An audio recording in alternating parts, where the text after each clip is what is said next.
नबी करीम सल्लल्लाहु अलैहि वसल्लम फरमाते हैं अज़्ज़ुल्मु ज़ुलुमातु यौमल क़ियामा, यानी ज़ुल्म क़यामत के रोज़ अंधेरों की सूरत में होगा।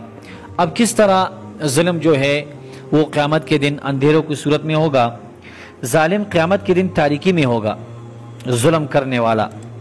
हदीस का मतलब ये है कि क़यामत के दिन ज़ालिम को मैदान महशर में तारीकियाँ इस तरह घेरे हुए होगी कि वो नूर जो मोमिनों को मिलेगा ये उससे बिल्कुल महरूम होगा।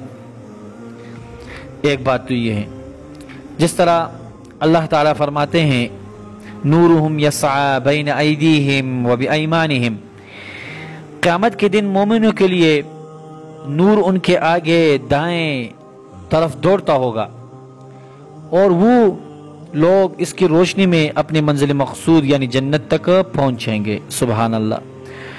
बाज़ उलमा फरमाते हैं कि इस हदीस में जो लफ्ज़ ज़ुलमात इस्तेमाल हुआ है इससे मुराद क़यामत के दिन तकालीफ और मुश्किलात हैं, जिनमें क़यामत के दिन ज़ालिम लोग घेरे हुए होंगे, जिसके बारे में अल्लाह ताला का फरमान है कुल मै युनज्जीकुम मिन ज़ुलमातिल बर्रि वल बहर, कह दीजिए कि कौन है जो तुमको खुश्की और दरिया की तकालीफ से नजात देता है।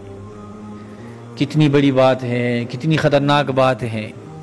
आज हम लोग अपने मातख्तों पे ज़ुल्म कर रहे हैं। हमसे जो मातख्त हैं हम अपने ब्लड प्रेशर को हाई कर देता है और उन पे चढ़ाई कर देता है।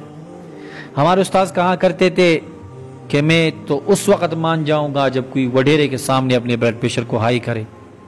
जिस तरह हम गरीबों के पीछे अपने ब्लड प्रेशर को बीपी को हाई कर देता है, उस पर गुस्सा निकालता है और उस पर ज़ुल्म करता है। और एक दूसरी हदीस में आता है इत्तकी दावतल मज़लूम, यानी मज़लूम की बद्दुआ से डरो। और फरमाते हैं कि मज़लूम की बद्दुआ जो होता है वो उसकी आसमानों में इस्तिक़बाल होता है और मज़लूम की जो बद्दुआ होता है उसमें इतना टाइम नहीं लगता। इस तरह ज़ुल्म की क़बाहत की एक वजह ये भी है कि इससे इंसानी ज़िंदगी मसहू कर रह जाती है और माशरत तबाह हो जाता है। अल्लाहु अकबर। इस्लाम चाहता है कि इंसानों की आपस में हमदर्दी और भाईचारगी हो